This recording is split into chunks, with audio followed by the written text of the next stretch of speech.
Alone, the man stood at the cliffs, facing the distant horizon where sky and sea met. Night was falling, and a fresh autumn wind swept through the grass of the Orkney island. The sky was almost completely covered by dark clouds, yet the starlight illuminated the ground enough here and there to see. The man came often to the sea, for nature calmed him and gave peace to his weary soul. Another wind swept over the land, carrying with it dead leaves, which sauntered gracefully into the dark waves below. Starting to feel cold, the man decided that it was time to return home, where a cup of tea would be waiting. He had barely turned around when out of the sea a shadowy figure sprang. With the thundering sound of crashing waves, it landed on the shore only a few feet away from him. Hidden by the shadows, the man couldn't make out what it was, but an eerie feeling crept up at him as he tried to see. Upon carefully approaching the figure, the man noticed how every sound, except the crashing waves, had vanished. There was no wind, no hooting owls from the woods, nor the noise of cattle from the farms around, and the fresh autumn air had changed its smell into one of rotten corpses. The man stopped, thinking about listening to his stomach, and turned away. But curiosity had the upper hand, and so he continued. It was not before the soft starlight cast its shine upon the creature when the man was overwhelmed and red.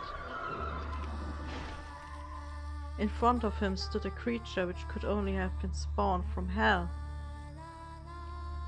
It was a horse with just one menacingly red eye.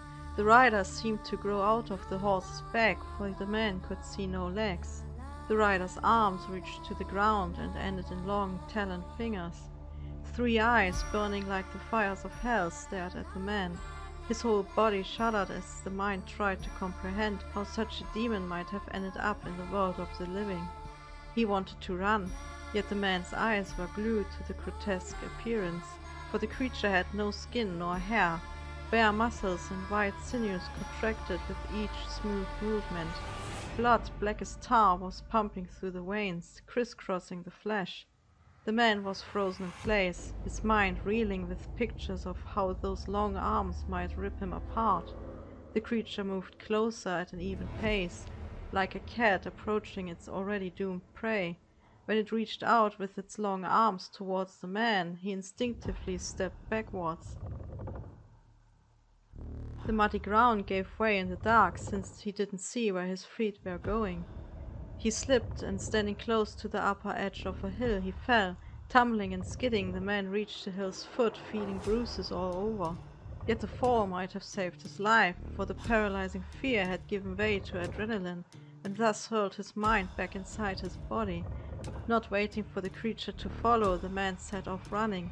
He was aware of the fact that no human could outrun a horse, especially not one from hell, but he had to try.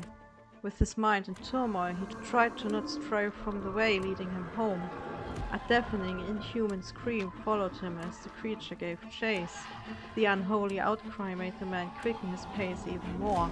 Like thunder, the hoofs drummed on the ground and grew louder with each passing second. The man could feel its hellish eyes burning on his back, and the reeking breath took away his own. A screech like a tormented soul might utter from the deepest pits echoed through the night. The man's lungs burned when an old bridge came into view. His heart skipped a beat, for the overpass was close to his own house, but the beast seemed to already be right behind him, drowning out even the sound of the man's own heavy breath. Its screech still echoed in his head, making it impossible to think or act, besides running for once dear life. The attempt to escape was thwarted, as the man slipped once again with his muddy boots on the smooth stones covering the bridge. Without warning, he toppled to the hard ground, knocking the air out of his already desperate lungs. With a spinning head, he turned around to see his persecutor's claws reaching out. The banging heart inside his chest was about to practically jump out every moment. He tried to get up, but his legs wouldn't move. All strength had vanished, leaving only exhaustion. With a wide, unnatural smile, the creature moved its claws. The terrible eyes were fixed on its prey, showing a glint of cruel satisfaction. The man was nearly giving up as he thought his life to be over. Thoughts about regrets and wrong choices flashed behind his eyes, leaving the lingering doubt about his soul going to heaven. He hadn't been an exceptionally bad man, but neither had he been a very good one, and he concluded how he wasn't ready to die yet. A deep rumble sounded from the skies above as the man could already feel the fleshy hands on his sweaty skin. Immediately the vile creature stopped amidst its movements. A flash of lightning followed by yet another rumble made the horse rear up as another unearthly scream escaped its lungs. Rain started falling and the man saw why it was screaming. Upon being hit by the fresh rain, its flesh seemed to smoke like burning wood.